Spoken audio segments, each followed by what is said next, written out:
nggak mungkin dong ada kekerasan, orang sama-sama suka. Ya. Tapi pada kenyataannya akhirnya hal ini menjadi suatu yang boleh dikatakan tren belakangan. Bahkan dengan situasi pandemi ini justru meningkat angkanya. Semua itu sangat tergantung bagaimana waktu dia kecil melihat suasana rumah tangga dari orang tuanya. Apakah ibu bapaknya itu mesra? Apakah ibu bapaknya saling menghina? Apakah ibu bapaknya sering memukul dirinya? Belakangan dikatakan Indonesia menyebutkan sudah sampai bulan Agustus itu di atas 300 kasus kekerasan dalam rumah tangga ya? Yang dilaporkan. Dilaporkan. Kan tidak semua orang punya keberanian dan mau mengungkapkan kekerasan yang terjadi. Hai Tribuners, kita jumpa lagi dengan saya membawa acara Sunarko di acara rutin kita Sanjiwani, yaitu santapan jiwa dan jasmani, acara yang biasa membahas tentang kesehatan, dan topik kita selalu memang lebih banyak mengenai kesehatan mental. Saya berharap Tribuners kondisinya sehat, juga bahagia. Ya, saya kira pandemi sudah berjalan sekian lama, sudah kiranya kita cukup berpengalaman untuk beradaptasi dengan kondisi ini. Tentu tetap jaga kesehatan ya, jadi jaga kondisi tubuh sehingga kita bisa tetap beraktivitas dengan baik meskipun pandemi belum berakhir. Acara Sanjiwani kita kali ini akan mengambil topik tentang bagaimana mengatasi kekerasan dalam keluarga. Jadi bagaimana mengatasi kekerasan dalam keluarga. Sebetulnya ini bukan sesuatu yang asing ya. Bukan sesuatu yang asing karena banyak kasus-kasus kekerasan dalam rumah tangga yang kita baca, kita lihat gitu. Tapi kita ingin membahas lebih jauh. Apa sih yang dimaksud kekerasan rumah tangga ini? Apa sebab-sebabnya dan bagaimana ya tips atau solusi untuk bisa mengatasi kekerasan dalam rumah tangga? Ya, narasumber kita sebagaimana biasa hadir yaitu Profesor Dr. Suryani, spesialis jiwa. Beliau adalah guru besar di Universitas Udayana bidang psikiatri, dan juga Dr. Cok Bagus Jaya Lesmana, mohon maaf dokter, spesialis jiwa juga. Selamat datang Bu Prof di studio, selamat datang dokter di studio. Selamat sore ya. Jadi begini Dokter Cok, saya mulai ke Dokter Cok ya. Ini kalau saya sih sebetulnya rasanya gimana gitu mendengar kata kekerasan dalam rumah tangga. Kalau saya sih senengnya ya kelembutan dalam rumah tangga kan begitu. Ini kalau diomongin kekerasan dalam rumah tangga ini padahal juga ada kelembutan kan gitu. Tapi mungkin lain waktu kita akan bahas tentang kelembutan dalam rumah tangga. Bagaimana menumbuhkan kelembutan kan begitu dokter. Artinya kalau kita bagaimana mengatasi kekerasan dalam rumah tangga, mestinya kan bagaimana menciptakan kelembutan dalam rumah tangga kan begitu kira-kira dokter ya. Kalau kita ngomong lawan katanya ya. Nah, apa sesungguhnya kekerasan dalam rumah tangga itu dokter? Dan kira-kira apa yang menjadi banyak penyebabnya berdasarkan pengalaman dokter menangani klien? Ya kita pahami bahwa kalau orang membangun suatu keluarga, rumah tangga, tentu akan ada suami, istri sebagai pasangan, kemudian anak kalau memang punya anak, dan juga anggota keluarga lainnya yang berada dalam rumah tangga tersebut. Memang dalam konsep kita sebagai orang Bali, sebagai orang Indonesia, kita selalu berpikir bahwa kalau sudah orang membangun keluarga tentu dengan rasa cinta. Nah, kalau sudah cinta, itu seperti kata Pak Sunarko, nggak mungkin dong ada kekerasan, orang sama-sama suka. Ya. Tapi pada kenyataannya akhirnya hal ini menjadi suatu yang boleh dikatakan tren belakangan. Bahkan dengan situasi pandemi ini justru meningkat angkanya. Nah, yang dimaksud dengan kekerasan di sini adalah segala upaya baik secara fisik maupun kekuatan yang ditujukan dengan sengaja, yang bersifat mengancam, bahkan bisa berujung pada kematian, baik secara fisik maupun non fisik ya. psikologis, seksual, bahkan ekonomi pun itu akan berdampak pada mereka yang berada dalam rumah tangga tersebut. Jadi secara fisik, secara psikologis juga bisa, karena banyak juga orang menganggap orang saya nggak ada mukul, nggak ada membuat dia terluka, tapi kata-katanya, nah, kata-katanya itu bikin miris dada. Nah, itu bahkan dianggap lebih kejam daripada kekerasan fisik yang dilakukan. Sehingga kita mengatakan kalau terjadi kekerasan itu tidak hanya fisik, bisa psikologis, bisa seksual, bahkan belakangan secara sosial dan ekonomi dilibatkan sebagai suatu bentuk kekerasan yang bisa terjadi dalam rumah tangga. Gitu. Jadi ini mengalami peningkatan ya, dokter ya? Peningkatan karena dulu kan orang bekerja di luar, kemudian interaksi tidak terlalu banyak dalam rumah. Nah, coba kita bayangkan lah, kita dimasukkan ke dalam satu ruangan, kemudian dibiarkan di sana dalam waktu yang cukup panjang. Kan mau tidak mau kita akan memiliki keinginan untuk berinteraksi lebih tinggi dengan orang-orang di dalam. Ini konteksnya dalam situasi pandemi ya. Pandemi. Sehingga akan ada kecenderungan untuk melakukan tindakan kekerasan, apalagi pressure-nya luar biasa sekarang. Ekonomi, ketidakmenentuan, kemudian tidak tahu apa yang harus dilakukan. Tentu yang akan mendapatkan dampaknya ataupun mengalami interaksi secara langsung adalah orang-orang terdekat. Dalam hal ini adalah dalam rumah tangga itu. Dan memang kekerasan itu bisa menimpa siapa saja. Jadi tidak hanya karena berdasarkan umur atau berdasarkan jenis kelamin, tetapi memang yang paling rentan dikatakan, lebih rentan adalah perempuan. Meskipun tidak menutup kemungkinan seperti saya katakan tadi, semua bisa terkena. Ya, kalau ada peningkatan, kira-kira mungkin bisa diungkapkan datanya, dokter. Belakangan dikatakan Indonesia menyebutkan sudah sampai bulan Agustus itu di atas 300 kasus kekerasan dalam rumah tangga ya? Yang dilaporkan. Dilaporkan. Kan tidak semua orang punya keberanian dan mau mengungkapkan kekerasan yang terjadi. Banyak ada anggapan kalau saya sampaikan ini aib buat keluarga. Semua orang jadi tahu dan sebagainya, akhirnya membuat dampak negatif. Jadi itu hanya yang terlaporkan. Itu Agustus itu mulai Januari Agustus ya dokter? Mulai Maret. Artinya sejak pandemi lah gitu pandemi, ya. 300 Maret sampai Agustus, berarti kurang lebih 5 bulan. Setiap hari 60 ya kasus yang dilaporkan. Kalau dilaporkan itu sudah sudah tahap yang paling nggak bisa ditoleransi. Mungkin yang di bawah itu mungkin lebih banyak lagi ya. Ya, karena kekerasan itu tidak langsung terjadi, pasti ada pemicunya. Dan prosesnya ada yang segera, ada yang memerlukan jangka panjang untuk dia berakhir dengan suatu tindakan kekerasan. Tindakan kekerasan. Ini kebanyakan kekerasan fisik ini ya dokter, yang dilaporkan ini kasus 300 kasus tadi. Tidak bercampur, ada yang fisik, ada yang secara seksual, emosional dan sebagainya.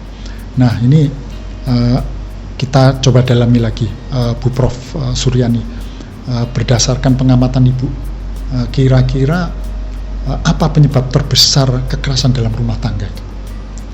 Dari pengalaman kami menangani pasien di praktek, kemudian dari laporan-laporan yang kami terima dan juga di mass media, kekerasan itu muncul karena ketidakcocokan antara suami istri. Beda pandang, beda agamanya, beda sukunya, dan juga beda pendidikan. Semua ini akan berdampak pada bagaimana memandang pasangan tersebut. Kalau beda kelas ekonomi apa juga ada pengaruh? Sangat besar tentunya. Jadi semua ini akan mempengaruhi, tetapi kalau kami lihat dasarnya, semua itu sangat tergantung bagaimana waktu dia kecil melihat suasana rumah tangga dari orang tuanya. Apakah ibu bapaknya itu mesra? Apakah ibu bapaknya saling menghina? Apakah ibu bapaknya sering memukul dirinya? Dan semuanya ini akan berdampak dan berpengaruh bagaimana dia memandang kehidupan dalam rumah tangganya. Jadi perbedaan ini akan berperanan pada bagaimana dia memandang kehidupan itu. Dan yang lainnya adalah kalau dia melihat ibu bapaknya sering ribut, maka tanpa sadar dia memunculkan kebencian, kemarahan pada ibu bapaknya, pada pasangannya. dia tidak terima. Kenapa sih ibu bapak ribut saja soal kecil saja, soal bapak telat datang, soal bapak tidak memberikan uang, dan tanpa sadar dia melakukan hal itu. Jadi saya melihat seakan-akan Tuhan itu menguji dirinya yang selalu membenci ibu bapaknya waktu kecil. Apakah memang betul ibu bapaknya orang jahat? Apakah ibu bapaknya orang yang sayang dan sebagainya? Dan ternyata setelah dia melakukan, tanpa sadar pun dia melakukan apa yang dia lihat sehari-hari. Jadi dia mencontoh, meniru gitu ya. Tanpa sadar. Nah, kalau saya lihat tadi berarti ada dua ini, Bu. Jadi ada trauma masa lalu dan kemudian ada perbedaan-perbedaan. Jadi pasangan itu menyikapi perbedaan tidak dengan pandangan yang luas, yang bijaksana, tapi menyikapinya berdasarkan trauma yang pernah dialami, gitu ya Bu? Ya, kira-kira. paling dasar adalah trauma. Tetapi kemudian budaya itu, misalnya di Bali, mereka menikah dengan kasta yang lebih tinggi. Dia dari kasta yang dari bawah. Dia harus menghormati suaminya atau istrinya atau keluarganya, sedangkan dia tidak biasa seperti itu. Jadi banyak hal yang mempengaruhi kenapa terjadi kekerasan dalam rumah tangga.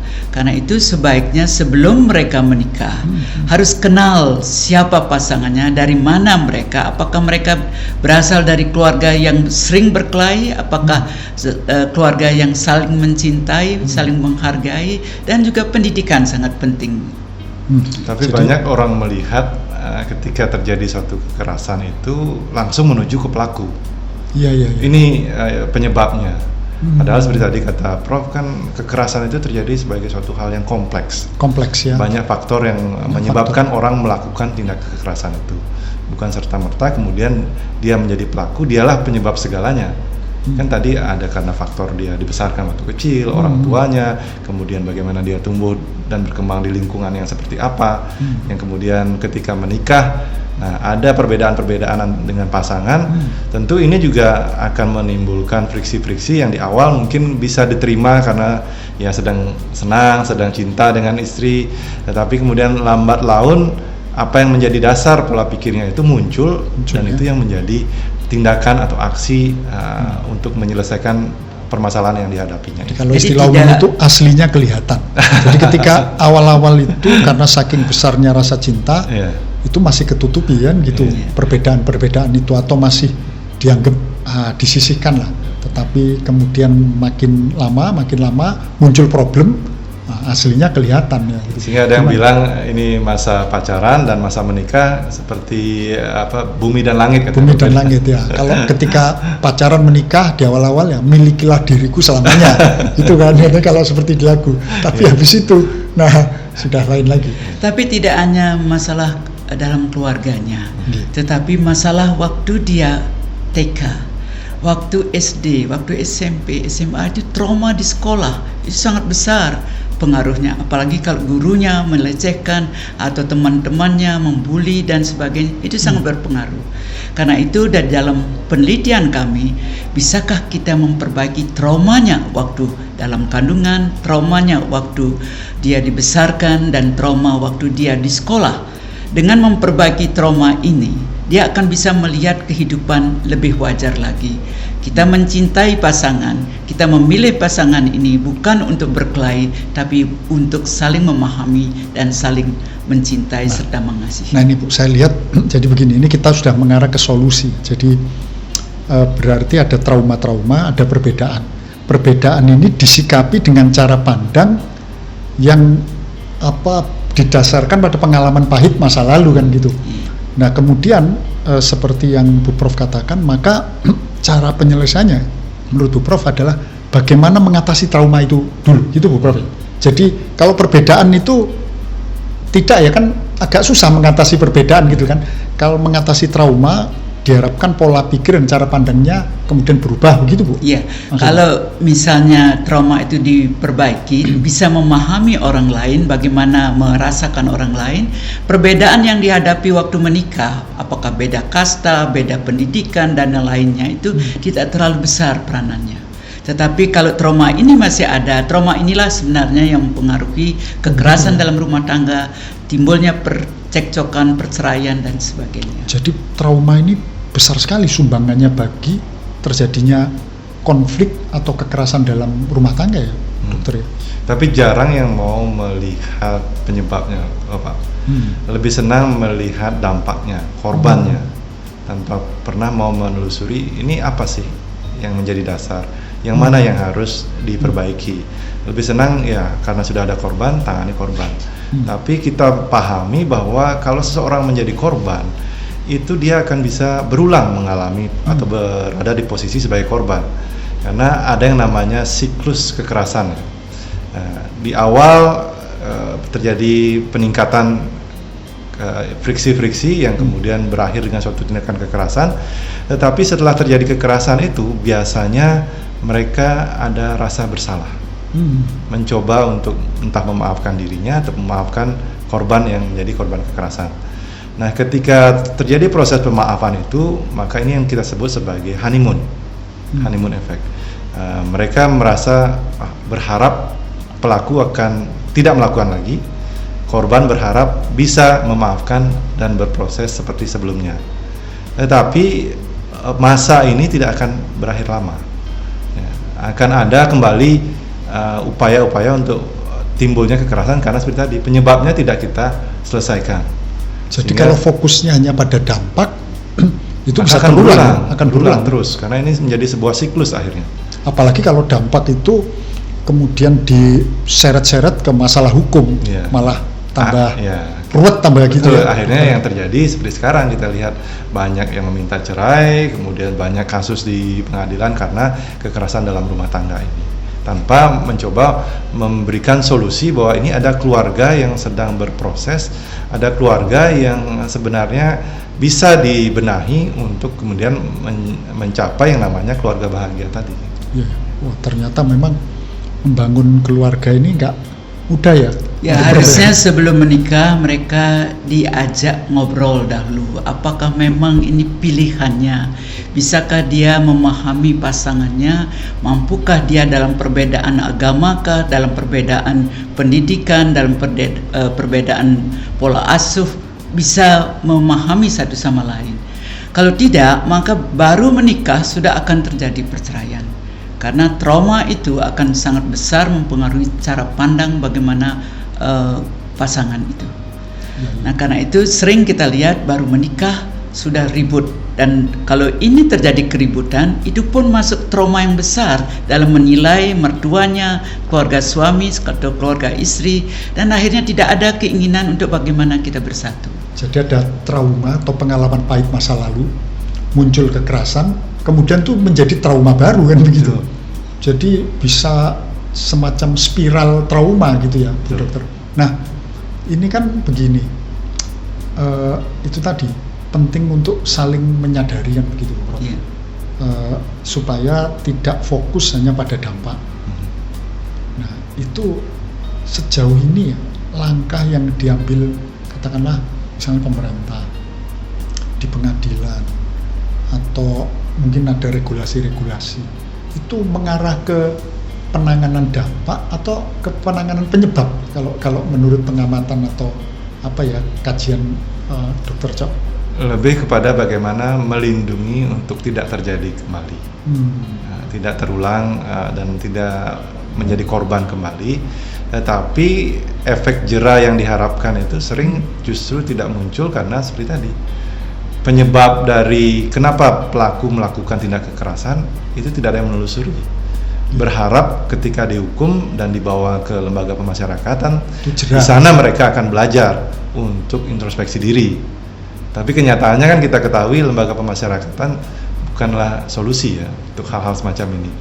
Karena secara psikologis perlu pembinaan, perlu perbaikan, perlu seperti tadi Prof katakan memori traumatik itu perlu diperbaiki, sehingga yang namanya sebenarnya kebutuhan dasar manusia untuk dicintai, merasa aman, kemudian terpenuhi sandang pangan papan itu mereka miliki, sehingga tidak ada keinginan untuk menghancurkan atau mengambil alih atau mendominasi pasangan maupun anggota keluarga yang kita katakan sebagai rumah tangga ini. Kalau itu sudah terjadi, maka mudah sekali untuk timbulnya kekerasan. Tetapi kalau sudah merasa bahwa apa yang menjadi kebutuhan dasar itu terpenuhi, maka mereka cukup bagaimana menghasilkan suatu aktualisasi diri kah, atau yang lebih tinggi sebagai pemenuhan kebutuhan spiritual. Saya melihat proses hukum hanya melihat dari segi hukum, dampak atau akibat dari keadaan ini, tanpa berpikir apakah mereka ini karena memang dari dirinya jahat ataukah karena trauma seperti tadi. Kalau kita selalu berpikir dengan hukum, mungkin nanti penjara akan penuh. Sekarang pun sudah berlebihan, Bu. Tetapi kalau mau kita melihat, semua ini bukan salah mereka berdua, tetapi karena semua orang tidak tahu apa yang harus dilakukan di dalam mendidik anak, di dalam membesarkan anak. Kalau bisa seperti itu, bisakah jangan cuma hukumnya yang ditegakkan, tetapi berikan dulu konseling. Kenapa mereka sampai melakukan seperti ini? Apakah karena trauma masa lampau ataukah karena mereka memang jahat? Kalau memang karena trauma masa lampau, tolong perbaiki. Berapa pasien kami lakukan seperti itu, mereka akhirnya menjadi akur dan mempunyai sampai cucu lagi, dan berterima kasih luar biasa. Itu kalau terapi mesti harus satu pasang ya Bu ya, harus kedua-duanya, nggak bisa kedua-duanya. Tentu mereka itu, karena itu waktu dilaporkan ke hukum misalnya, orang-orang hukum haruslah berpikir apakah kejahatan ini karena memang dia jahat atau karena dia memang karena mengalami trauma. Kalau memang mengalami trauma, berikanlah dia terapi untuk menterapi dirinya sehingga ada kesempatan untuk dirinya memperbaiki masa depannya. Kalau tidak, orang akhirnya semua akan dimasukkan ke penjara, tidak punya kesempatan untuk memperbaiki diri dan generasi berikutnya. Karena kalau dulu kan ada beberapa keluarga atau orang tua yang boleh dikatakan kita tinggal dalam entah 3 generasi, 2 generasi dalam keluarga besar, betul, yang akan saling membantu ya. Kalau kita ada masalah, misalnya ngomong ke orang tua tidak bisa, ke kakek, nenek, kadang memberikan ya pengalaman mereka. Tetapi sekarang ini kan tidak kita lihat, banyak keluarga harus betul-betul mereka sendiri yang berhadapan dengan permasalahan ini, mereka sendiri kemudian yang mencari solusinya, yang tidak jarang menemui jalan buntu, yang ujung-ujungnya akhirnya melakukan tindak kekerasan, karena ya agresif itu memang ada pada setiap manusia untuk melakukan tindakan kekerasan itu.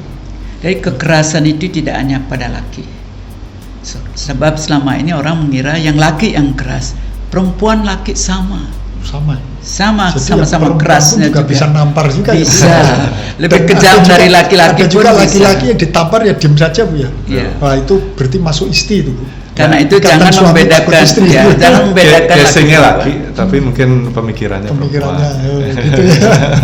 Ya, makanya ada paguyuban namanya isti, ikatan suami takut istri itu. Nah, ini guyon aja. Ya, jadi wah ternyata kompleks ya. Artinya memang kalau sudah kejadian ya bagaimana kemudian penanganannya itu secara tepat. Memang ini tidak mudah ya Bu ya, karena pendekatannya harus lebih komprehensif, tidak hanya secara hukum tapi juga secara psikologis terutama ya, dan ini harus dilacak bisa jauh sampai ke belakang. Nah, tapi sesungguhnya bagi mereka yang belum berkeluarga, nah memilih pasangan ini kemudian menjadi menentukan ya Bu ya, supaya tidak diperkecillah potensi untuk terjadi perbedaan yang menjurus ke kekerasan gitu ya. Kalau begini bagaimana Bu Prof? Kan ada istilah ya di nenek moyang itu kan, sebelum menentukan pilihan pasangan hidup, lihat dulu bibit, bobot dan bebet. Itu sebetulnya kena ya Bu Prof ya. Soalnya generasi milenial itu kan bibit bobot kuno itu kan begitu kan. Tapi sesungguhnya itu yang menentukan sebenarnya. Masih menentukan itu ya. Menentukan, tapi sekarang itu kan bukan bibit bobot, dompet dan gitu. Uang tidak menentukan sebenarnya, bagaimanapun kayanya, tetapi kalau perasaan tertekan, perasaan merasa tidak nyaman, miskin hati, itu jauh lebih miskin dibandingkan dengan cuma miskin dalam harta. Ya. Jadi nggak bisa Jadi ukuran bukan karena kaya tetapi hati itu. Nah, hati itu bisa muncul dari bagaimana dia dididik waktu kecil. Apakah ibu menyayangi, bapaknya menyayangi, apakah mereka melihat ibu bapaknya saling mencintai, saling menghargai dan saling memerlukan. Itu pun memori yang sangat kuat masuk di dalam dirinya. Ibu bisa, kenapa saya tidak bisa? Maaf saya salah, Prof. Jadi pengalaman masa lalu itu, apakah yang pahit maupun yang manis, itu mempengaruhi cara pandang. Itu berarti tingkat pendidikan pasangan itu bisa saja tidak cukup menentukan. Katakan misalnya sama-sama pendidikan tinggi, tapi kalau yang satu punya pengalaman traumatik, pengalaman pahit, itu bisa saja ya terjadi meskipun tingkat pendidikannya tinggi. Ya, karena secara hierarki kan yang menjadi kebutuhan dasar orang itu bukan pendidikan, tetapi rasa dicintai, diharapkan, dan kasih sayang tadi.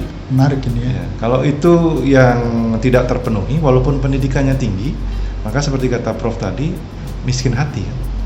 Justru yang muncul pemikiran-pemikiran ekstrim, karena dia tidak punya rasa, tidak punya cinta untuk memahami orang lain secara kelembutan, kata Pak Sunarko tadi.